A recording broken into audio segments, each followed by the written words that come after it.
The commemoration featured the lighting of a flame of hope, testimonies and presentations that focused on the roots of the genocide that was perpetrated against the Tutsi in Rwanda back in 1994, but also the progress the country has been able to make since it was halted. Speakers at the event noted on how terrible things were in Rwanda in May 1994, as well as the hope that existed in the hearts of many that the horrors would soon end. The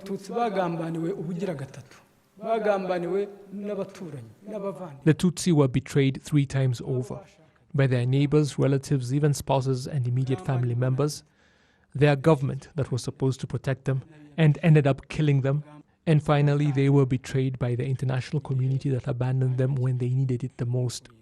During this period back in 1994, the Tutsi were killed in what used to be Gitarama, as well as in Nyamagabe, and it was on this date that the inflammatory radio RTLM called on the country's army and Interahamwe militia to kill General Dallaire, who was heading the UN forces in Rwanda, so that they could reach their objective without further hindrance. However, it was also during this month of May back in 1994 that hope began to grow that the genocide may be stopped after the RPF in Inkotanyi captured the airport and Kanombe military camp.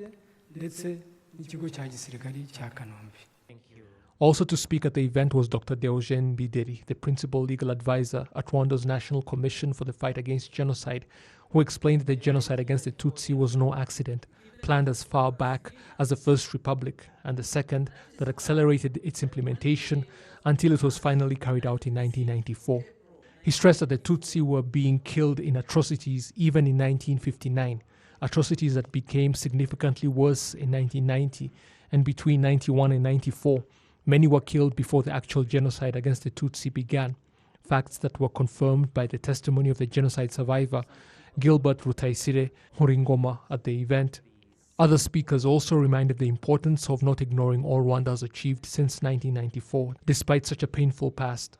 We have to focus on how far we've come as a country and the fact that this should never happen again. Leadership is such a key component in this, and as we're all in the UAE has been demonstrative of this, that leadership can take you to completely different heights, as has Rwanda.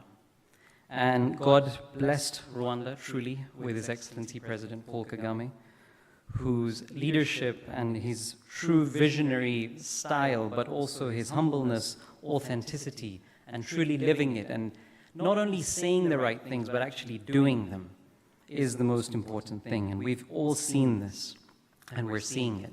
One of my favorite anecdotes is when you mention to the leadership that, a lot of people reference Rwanda as the Singapore of Africa or the Switzerland of Africa. And, immediately our leader says that, it's not going to rest until those countries are referred to as the Rwanda of Europe or the Rwanda of Asia. And I think that mindset and that passion of making a difference, but with the people first, is a truly, truly remarkable one. And Rwanda today, I'm sure a lot of you have been there, and the ones that haven't, I'm sure you will visit very soon, but is a truly phenomenal place.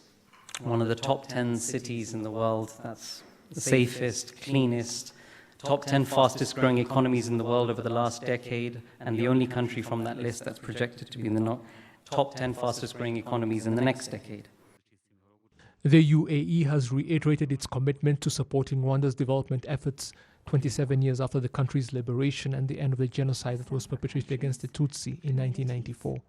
And 27 years after the world's most heinous crime, the people of Rwanda chose a path of recovery and reconciliation, a path that offers hope and optimism to future generations, to the region, and to the world. This is reflective in the remarkable degree of stability and economic prosperity that we have all seen and enjoyed in Rwanda, despite this very difficult chapter of its history. Since the establishment of diplomatic ties between the United Arab Emirates and Rwanda in 1995, our two nations have fostered an exceptional and strong partnership that has continued to grow and prosper. We are a committed partner to Rwanda and to its leadership, and we always will be. In this spirit, I hope that today can not only be a commemoration of the victims of the 1994 genocide in Rwanda, but as you've articulated so well already, a celebration of their heroism and their leadership, and for showing us that the way toward a better system for prevention, response, and healing is possible. Kwibuka, now and always. Officials in Rwanda's embassy in the UAE have urged young people to shun genocidal ideologies that are usually propagated by genocide perpetrators, with more than 1,000 such people still roaming free around the globe despite the atrocities they committed. Calls were also made for the international community to work with Rwanda to ensure that they are brought to justice.